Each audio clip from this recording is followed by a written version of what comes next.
Thank you, Dean Keene, for the kind introduction. I am extremely honored to be here on stage today on a step stool so you can see me above the podium. I am especially excited to be speaking here as an immigrant and a woman of color. I am quite nervous as someone who is not used to public speaking, and I also didn't think I would spend my senior week writing my speech at 5 a.m. So I hope this is worth your time. When I look back at my time at Hamilton, I think about the many first-time experiences I had. First computer science class, first mac and cheese, first guitar and drum lessons, first rock climbing, and of course, first hockey game.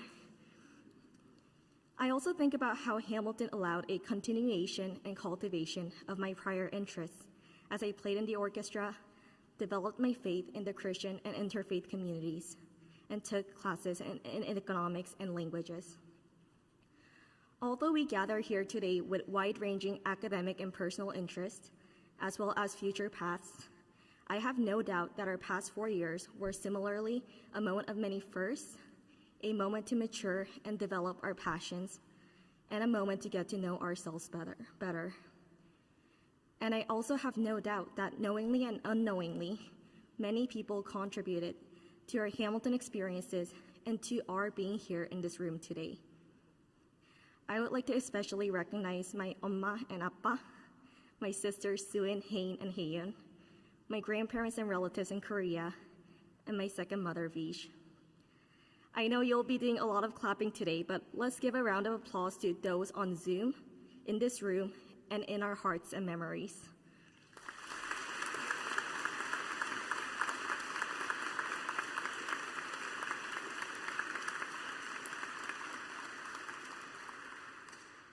There is one special person tuning in from California that I want to talk about, Ms. Dent. Ms. Dent is my third grade teacher and my first teacher in the United States. I still remember how I got lost in my first day of school because I did not know that you had to come back inside when the recess bell rang again. So maybe I was still a troublemaker back then. One big thing I remember about Ms. Dent is her love for crafts and writing. Her word for a journal was a life book, and she would encourage her third grade class to reflect, create, and write every day. At the end of the year, I finished and presented my first illustrated mini chapter book. And imagine that, a girl who had barely understood English in the beginning of the year, writing a chapter book. Even when I moved on to fourth grade, she remained a key figure. She started an after-school writing program for her past students. And every week, I wrote persuasive essays on why my mom should buy me Oreos, postcards to strangers, and silly poems about popcorn. Her love of writing was contagious and is one of the reasons I chose Hamilton. Her reach was even broader. Ms. Dent told me that my Korean name Jiin was beautiful and that I did not need to go by Deborah, which was a name I took on for a year thinking I needed a more American name. From inspiring me to be more conscious of my eating habits to being my pen pal to this day, she made a lifelong impact. I have been lucky to meet many more Ms. Dents, people who go above and beyond and inspire during my time at Hamilton. My thesis advisor who met with me even on Sunday evenings, professors who explained confusing concepts over and over again in office hours, research librarians who helped find sources on even the most obscure research topics, and academic center staff and student workers that read through 50 pages of thesis, this commencement speech, social innovation project proposals, and long problem sets. The support started even before I stepped my foot on the Hill. I was able to come to Hamilton because of the generous donors who provided the financial means, and the admissions staff who thought that someone who failed calculus in high school was worth taking a chance on. From friends who would pull all-nighters with us in the Burke Library, to alumni and mentors who would eagerly carve out their time to offer wise words of advice, I hope that we all found some Ms. Dents in our time here. In orientation, athletics, classrooms, career and fellowship advising, and even dining halls where workers would sometimes sneak us a second cookie.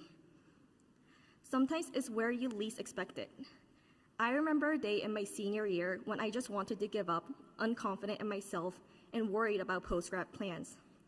However, I walked past Matt, who is part of the facilities management for Kirkland, and his whiteboard that often displayed inspirational messages. That day, it was a quote by Babe Ruth: "Never let the fear of striking out get in your way." And those were the exact words I needed that day. As we graduate today, I hope that you will have a chance to think about and thank the Miss Dents in your life, that you will find more Miss Dents along the way, and that you will be a Miss Dent in someone's life. I encourage you to be a person who goes above and beyond, a mentor, someone whose passion is so contagious, and most of all, a kind and compassionate human being. I also challenge you to be a person who helps someone realize how beautiful their name and presence are, improves your communities, fosters heartwarming and meaningful relationships, and thinks beyond yourself. It is an honor graduating as a class of 2021 with you all.